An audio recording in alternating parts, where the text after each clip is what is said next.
permite hacerle esa pregunta: ¿cómo está su fe hoy? ¿Cuál es el estado de su fe? Vamos a aprender cosas extraordinarias acerca de la fe en el versículo 7 del capítulo 11 de Hebreos, que dice así: por la fe Noé, cuando fue advertido por Dios acerca de cosas que aún no se veían, con temor preparó el arca en que su casa se salvase, y por esa fe condenó al mundo y fue hecho heredero de la justicia que viene por la fe. Vamos a detenernos aquí.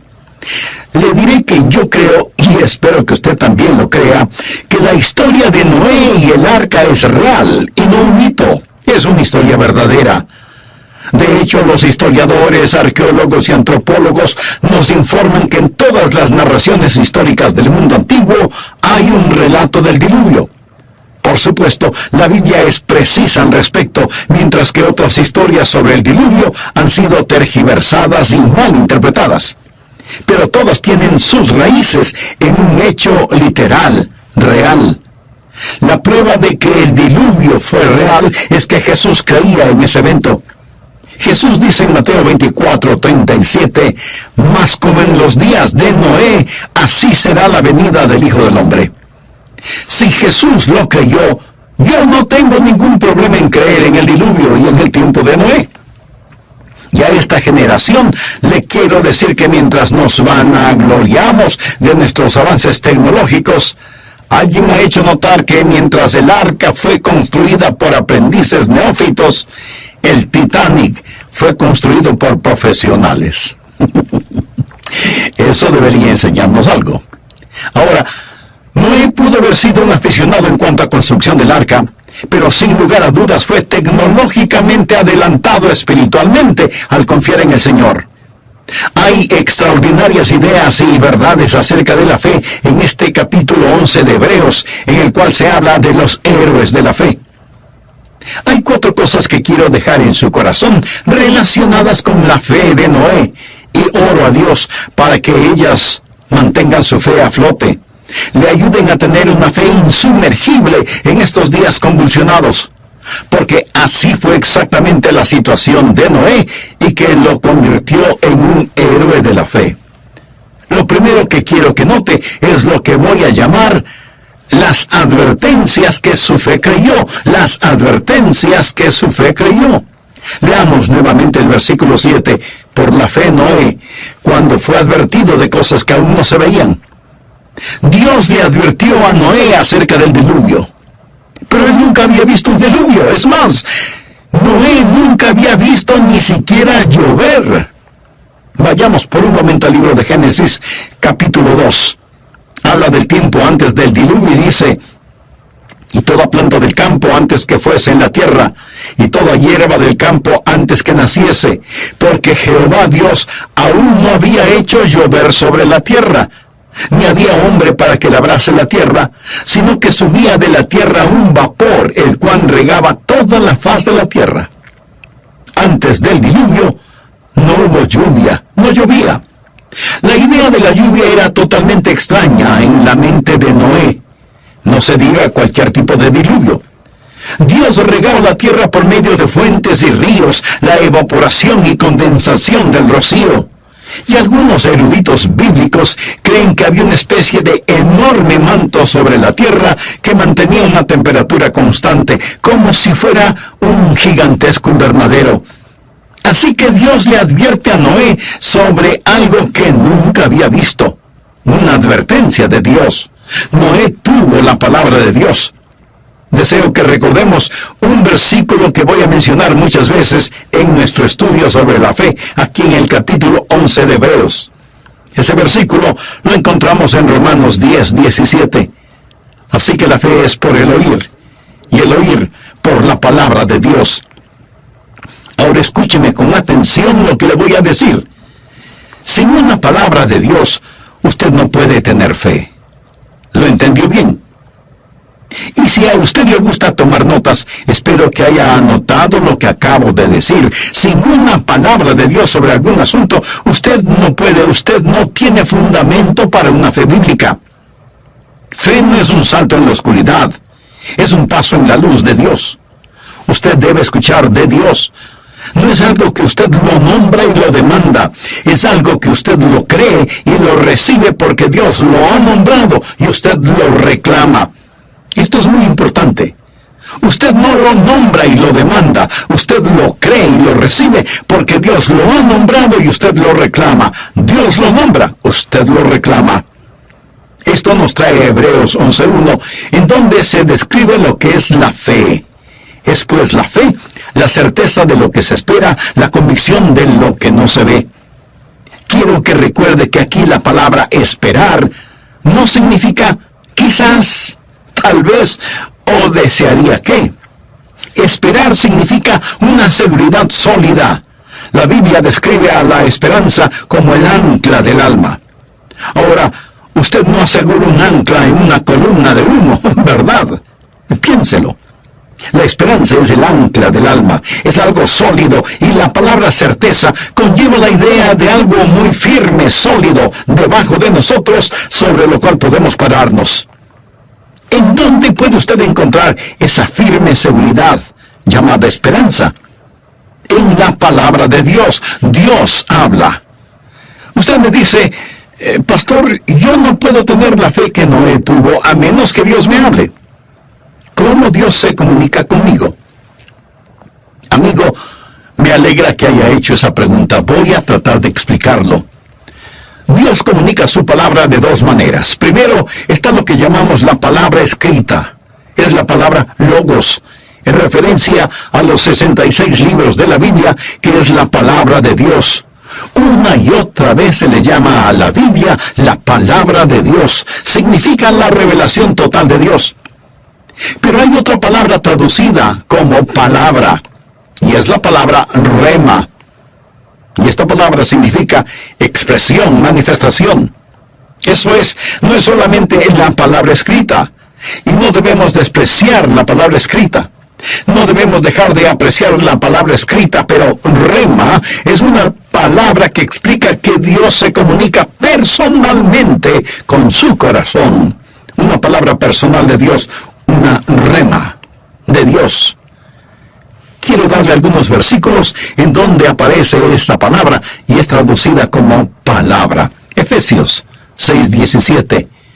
Y tomad el yelmo de la salvación y la espada del Espíritu, que es la palabra de Dios. Eso es lo que Jesús hizo cuando fue tentado por Satanás en el desierto. Jesús tomó una palabra de la palabra, la usó como espada y dijo, escrito está, no solo de pan vivirá el hombre, sino de toda palabra que sale de la boca de Dios. Observe a Jesús. Él usa la palabra como espada. Esa es la palabra del Espíritu, la rema de Dios. ¿Se ha dado cuenta que mucha gente es supersticiosa acerca de la Biblia? ¿Alguna vez ha visto esas pésimas películas sobre vampiros? Y cuando estos se acercan, alguien exhibe una Biblia y le dice al vampiro, ¡atrás, atrás, atrás! Eso sí provoca risa. No, mi amigo, la verdad de la Biblia es de donde proviene la fe. Y cuando Dios toma la verdad de su palabra y la hace verdad para usted, cuando usted recibe una palabra personal de la palabra que se aplica a su situación en particular, entonces Dios le está hablando y usted va a descubrir que la fe se engendra en su corazón. ¿Sabe que Dios está hablando hoy? Dios escribió su palabra una vez y para siempre, para todos. Punto. Pero entonces Dios habla a su corazón personalmente, y cuando Dios habla a su corazón personalmente, usted recibe una rema de Dios. Es entonces cuando usted encuentra que su fe crece en su corazón y en su vida. Dicho en forma simple y sencilla, usted tiene que escuchar de Dios para tener fe. En Romanos 10:14, encontramos una pregunta muy buena. Anote el versículo. De todas maneras se lo voy a leer. ¿Cómo pues invocarán a aquel en el cual no han creído? ¿Y cómo creerán en aquel de quien no han oído? ¿Y cómo oirán sin haber quien les predique? Eso quiere decir que usted tiene que escuchar para creer. Pero déjeme enfocar esto un poco más. Este versículo 14 de Romanos 10 dice, ¿cómo creerán en él de quien no han escuchado? Esa es mi propia versión. ¿Cómo creerán en aquel de quien no han oído? Seguramente usted preguntará, pero pastor, ¿cuál es la diferencia? Escuche.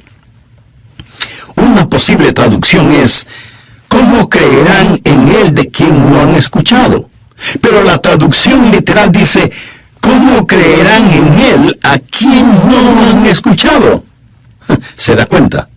Usted escucha a Dios. A fin de creer en él, usted no solamente escucha acerca de él, sino que le escucha a él. Ahora yo puedo predicar a Cristo. Pero si usted solo oye a Adrián, ¿de qué sirve? Usted debe escuchar a Dios. Y Dios toma su palabra y hablará a su corazón. Y usted recibe una rema, una palabra de la palabra. Dios le está hablando a usted. Esa es la razón por la que el apóstol Pablo le escribió a Timoteo, yo sé a quién he creído. Note que no dijo, yo sé en quién he creído. Dijo, yo sé a quién he creído. Fe es creer a Dios. Usted debe tener una fe que escucha a Dios. Ahora quiero decirle de la fe de Noé, de la fe que él recibió. En realidad fue resultado del temor. Miremos nuevamente el versículo 7 de Hebreos 11. Por la fe Noé, cuando fue advertido por Dios acerca de cosas que aún no se veían, recuerde, Noé nunca había visto lluvia. Con temor preparó el arca. ¿Lo ve? Actuaba con temor. Ahora, algunas personas dirán, yo no creo en una religión basada en el miedo. Quiero decirle algo. La religión bíblica está basada en el temor. Temor es el fundamento de la fe. ¿Sabe qué es lo malo con la generación presente? Lo puedo decir en una sola frase. Esta generación no tiene temor de Dios. Voy a leer una porción de las Escrituras en Romanos capítulo 3, empezando en el versículo 10 hasta el 18. Y quiero que escuche esta descripción y la compare con nuestra sociedad actual en muchos países del mundo. Escuche. Como está escrito, no hay justo ni aun uno, no hay quien entienda, no hay quien busque a Dios, todos se desviaron, aún se hicieron inútiles, no hay quien haga lo bueno, no hay ni siquiera uno. Sepulcro abierto es su garganta, con su lengua engañan, veneno de áspides hay debajo de sus labios, su boca está llena de maldiciones y de amargura. Sus pies se apresuran para derramar sangre, quebranto y desventura hay en sus caminos, y no conocieron camino de paz, no hay temor de Dios delante de sus ojos. Todo esto es la descripción de una generación que no teme a Dios. Por favor, anote al margen el siguiente versículo, Jeremías 2:19. Tu maldad te castigará, y tus rebeldías te condenarán. Amigo, Dios ni siquiera tiene que juzgarnos, nos juzgamos nosotros mismos. Sabe pues, y ve cuán malo y amargo es el haber dejado tú a Jehová, tu Dios, y faltar mi temor en ti, dice el Señor, Jehová de los ejércitos. Cuando Noé creyó a Dios, tuvo temor de Dios. Escúcheme, temor y fe están inseparablemente juntos. El temor ve el poder de Dios y la santidad de Dios y la justicia de Dios. La fe ve la misericordia de Dios, la gracia de Dios, la bondad de Dios.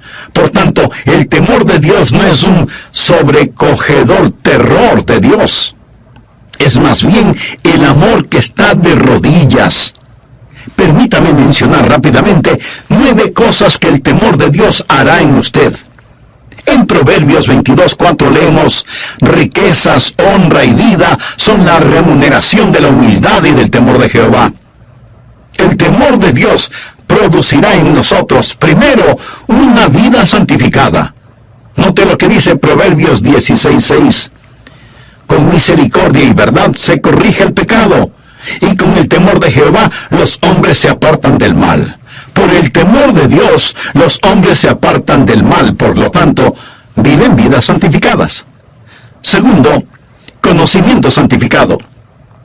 El siguiente versículo debería estar grabado en la mente y el corazón de todos los seres humanos. Proverbios 1:7. El principio de la sabiduría es el temor de Jehová. Los insensatos desprecian la sabiduría y la enseñanza.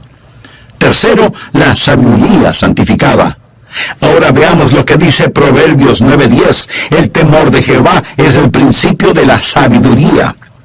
Cuarto, contentamiento santificado. El consejo de Proverbios 15:16 es: mejor es lo poco en el temor de Jehová que el gran tesoro donde hay turbación. Quinto, adoración santificada. El rey David en el Salmo 5, versículo 7, dijo lo siguiente: mas yo por la abundancia de tu misericordia entraré en tu casa, adoraré hacia tu santo templo en tu temor. Sexto, la salvación santificada viene a través del temor. En el Salmo 85:9, David asegura que ciertamente cercana está su salvación a los que le temen, para que habite la gloria en nuestra tierra. Séptimo, confianza santificada. Veamos lo que dice Proverbios 14:26. En el temor de Jehová está la fuerte confianza, y esperanza tendrán sus hijos. Octavo, visión interior santificada. Salmo 25:14. La comunión íntima de Jehová es con los que le temen, y a ellos hará conocer su pacto. Noveno, liberación santificada. Salmo 33, versículos 18 y 19. He aquí el ojo de Jehová sobre los que le temen, sobre los que esperan en su misericordia, para librar sus almas de la muerte y para darles vida en tiempo de hambre.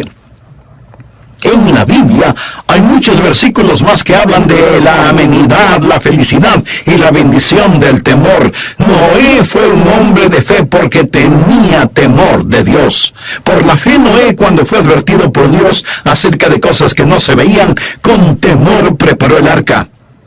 La marca de una sociedad que está llegando al límite es cuando ya no hay temor de Dios. Dios le dio a Noé una palabra de advertencia. Pero quiero que usted vea no solo la advertencia que su fe creyó, sino también, y en segundo lugar, el trabajo que su fe logró. Habiendo escuchado a Dios, se puso a trabajar de inmediato. La Biblia enseña que la fe sin obras es muerta. En Santiago 2:20 leemos: mas quiere saber, hombre vano, que la fe sin obras es muerta. Dios le dijo a Noé que debía construir un arca, y Noé obedeció. Mi amigo, vivimos de acuerdo a aquello que creemos. No me diga que usted tiene fe, si es que no obedece. Y usted tiene que obedecer aun cuando no lo entienda. Noé no había visto un diluvio, pero él tuvo la palabra y obedeció. Warren Wiersbe, gran erudito bíblico, dijo: fe es obedecer a Dios, a pesar de las circunstancias o de las consecuencias.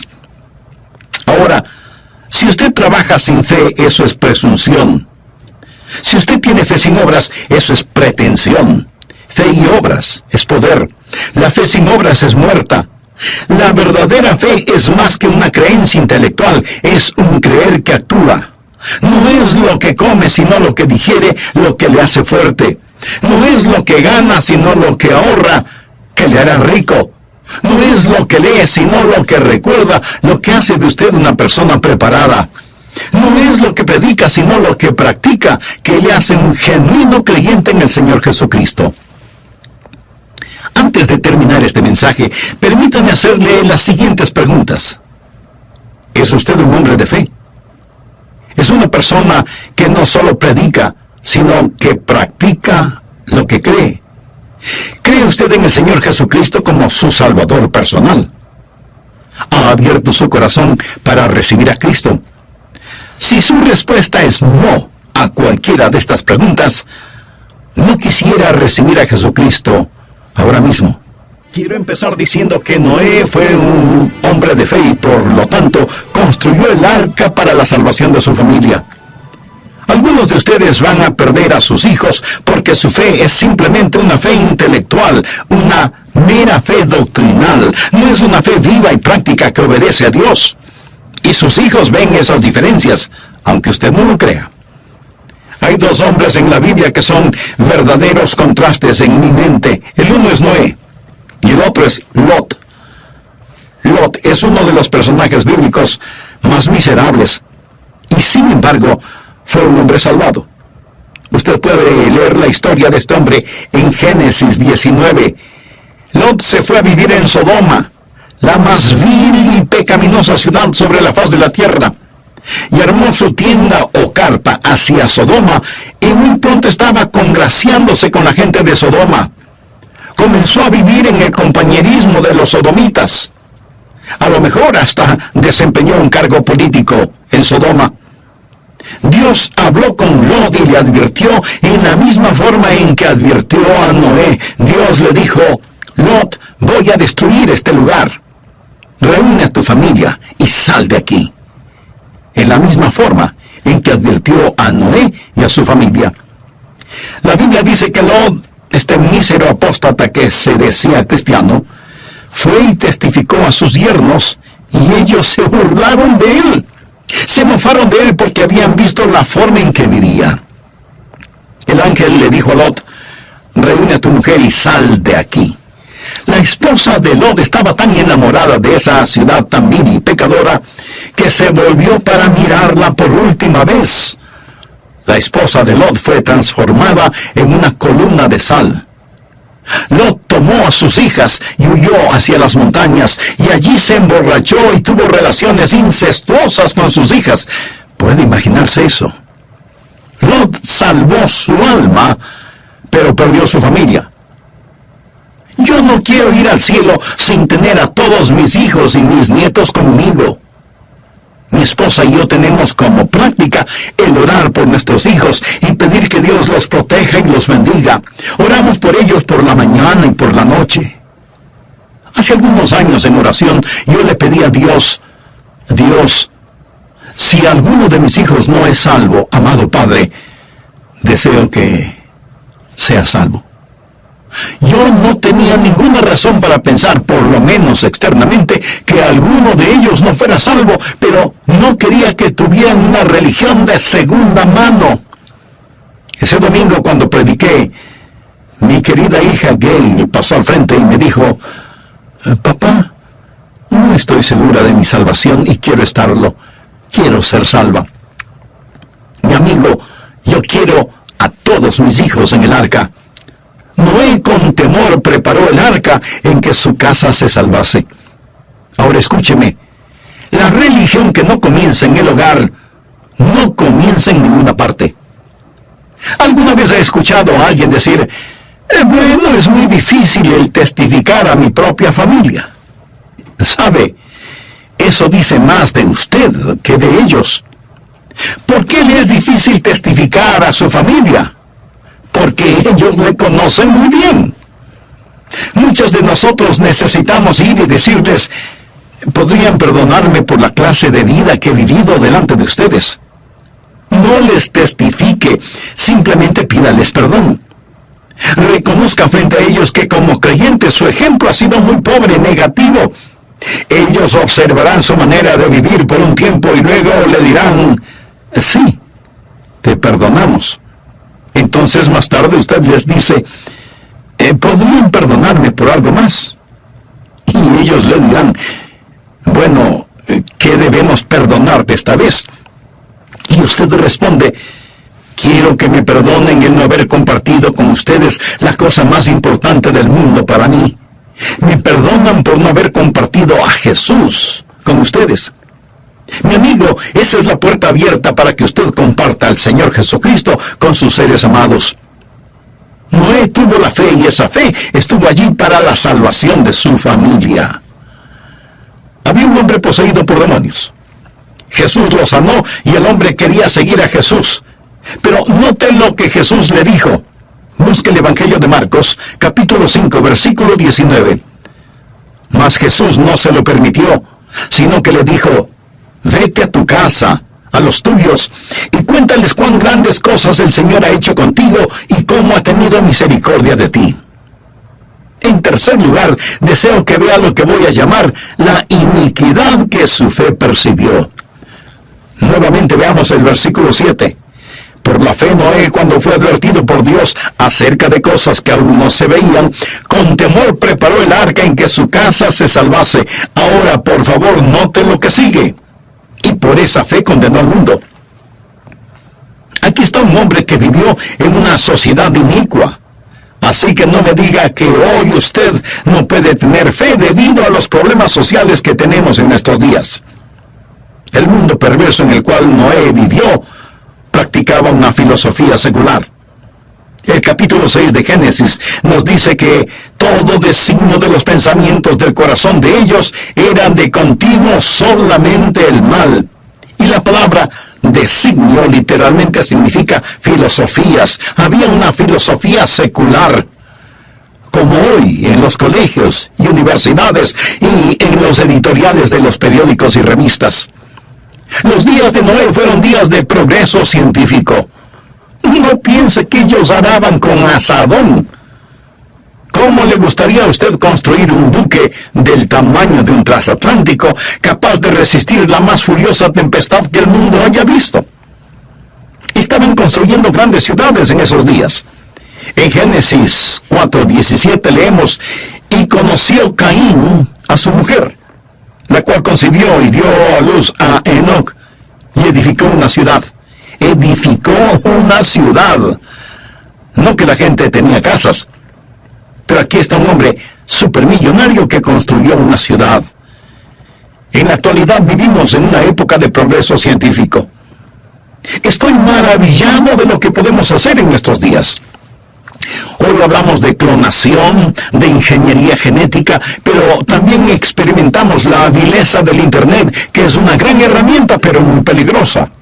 Los promotores de pornografía ya están hablando de la realidad virtual en el Internet y de adulterio en realidad virtual. Todo esto significa algo siniestro.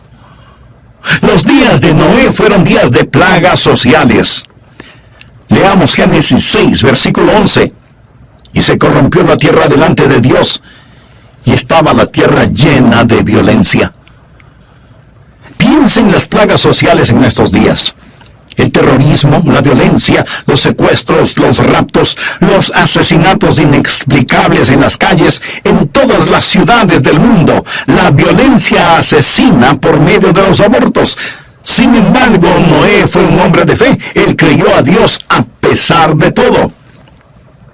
Permítame decirle algo que debería romper su corazón. El señor Peter Singa fue nombrado como el primer profesor de bioética a tiempo completo en el Centro Universitario de Valores Humanos en la Universidad de Princeton. De paso le diré que la Universidad de Princeton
destruyó a todos. Asimismo, como sucedió en los días de Lot, comían, bebían, compraban, vendían, plantaban, edificaban. Mas el día en que Lot salió de Sodoma, llovió del cielo fuego y azufre, y los destruyó a todos. Así será el día en que el Hijo del Hombre se manifieste. Jesús está diciendo, cuando regrese, los días de Noé y los días de Lot serán repetidos. Amigo, para mayor información, lea cualquier periódico o escuche las noticias. ¿Sabe lo que enfrentó Noé? Puede ver la iniquidad que Noé percibió, y sin embargo de todo eso, él vivió y predicó. Es cierto, la gente no lo escuchó, pero él predicó. Usted no mide el éxito de la predicación con números. Agradezco a las personas que me están escuchando, pero algunas veces Jesús tuvo que despedir a multitudes. Y quiero decirle a cada predicador que su trabajo no es llenar el auditorio, su trabajo es llenar el púlpito predicando la palabra de Dios. Noé predicó. Y alguien podrá decir, bueno, parece que él no fue un buen predicador, casi nadie se convirtió. Pero Noé predicó la palabra de Dios. Se puede imaginar lo que habrán dicho de Noé los periódicos. Se puede imaginar lo que los burladores y sarcásticos habrán dicho de este hombre construyendo un barco. Le puedo garantizar que si Noé hubiera vivido en estos días, lo habrían llamado intolerante porque dijo que había una sola manera de salvarse del diluvio. Le hubieran llamado fanático por creer que habría un diluvio. Y sin la menor sombra de duda, le hubieran llamado un condenado fundamentalista. Se lo aseguro. Se puede imaginar las caricaturas que habrán hecho de Noé. Seguramente le llamaban Noé, el predicador de calamidades. Algunas veces me pregunto cómo se puede medir la predicación. Y recuerdo que una vez estuve predicando en una cruzada de avivamiento en un pueblito en el sur de Luisiana. Fue tan patético. Prediqué lo mejor que pude. Ayuné, oré, lloré, escudriñé mi corazón, escudriñé las escrituras, hice todo lo que sabía hacer. Pero nada sucedía. Era como regar agua sobre una roca. Una noche, al dar la invitación final, con mis manos levantadas, rogué a la gente que viniera a Cristo. Nada sucedió.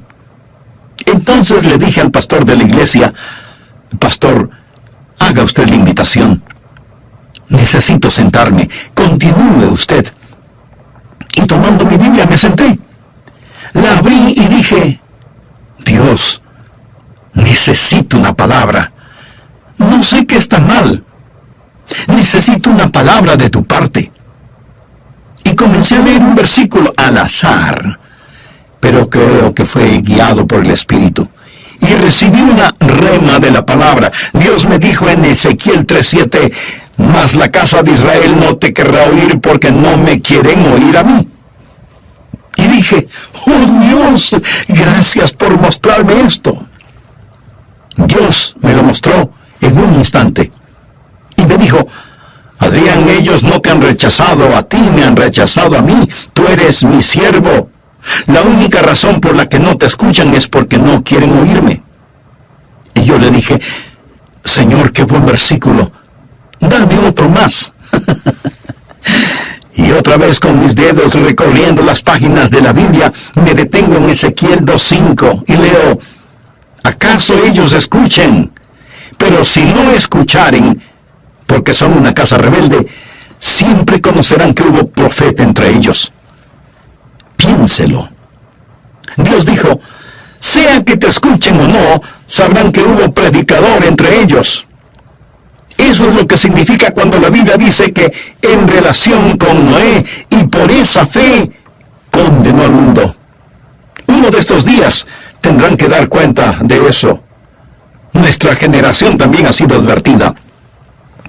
Y aquí está lo último que quiero que vea. La riqueza que su fe recibió. Una vez más, veamos Hebreos 11:7. Por la fe Noé, cuando fue advertido por Dios acerca de cosas que aún no se veían, con temor preparó el arca en que su casa se salvase, y por esa fe condenó al mundo, y fue hecho heredero de la justicia que viene por la fe. ¿Cuál es su legado?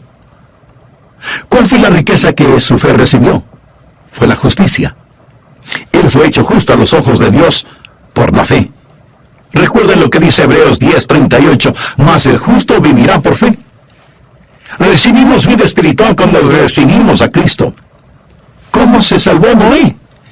No por obras, sino por gracia. Génesis 6:8 dice, pero Noé halló gracia ante los ojos de Jehová. Esa es la primera vez que se menciona gracia en la Biblia. Piense en toda la angustia, el dolor, las dificultades que tuvo que pasar Noé. Piense lo que le costó a Noé el construir el arca. No sé de dónde salieron los recursos, pero pienso que él puso todo lo que tenía en esa construcción. Tal vez cuando él clavó el último clavo en el arca, eso era todo lo que le quedaba. Y entró en el arca siendo absolutamente pobre, pero cuando salió del arca, era propietario del mundo. Recuerda lo que Jesús dijo: bienaventurados los mansos, porque ellos recibirán la tierra por heredad. Cuando Noé y su familia entraron en el arca, eran una minoría. Cuando salieron del arca, eran la mayoría. Mi amigo, estamos en el lado ganador, pero tiene que ver esto por fe. Verá, el arca es una ilustración de la salvación, es un retrato del Señor Jesucristo, una gigantesca lección objetiva que encontramos en el Nuevo Testamento. El arca está...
Así decirlo, Dios puso expiación por dentro y por fuera, y ni una sola gota de agua penetró en el arca. Noé entró en el arca.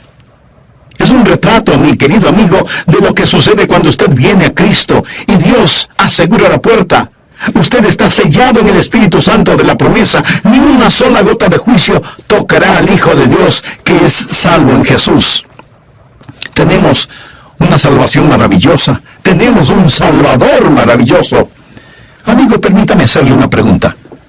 ¿Está usted dentro del arca? Observe que no estoy preguntando si usted cree en el arca. Le pregunto si usted está en el arca. ¿Está seguro en Cristo? ¿Sabe con absoluta seguridad que usted es salvo? ¿Tiene la seguridad de que si muriera este momento se iría al cielo? ¿Me permite guiarle en esta decisión y ayudarle a recibir a Cristo? La puerta está abierta y Dios le está diciendo: ven, entra en el arca. Quisiera repetir conmigo la siguiente oración: querido Dios, necesito ser salvo y quiero ser salvo. Jesús, tú derramaste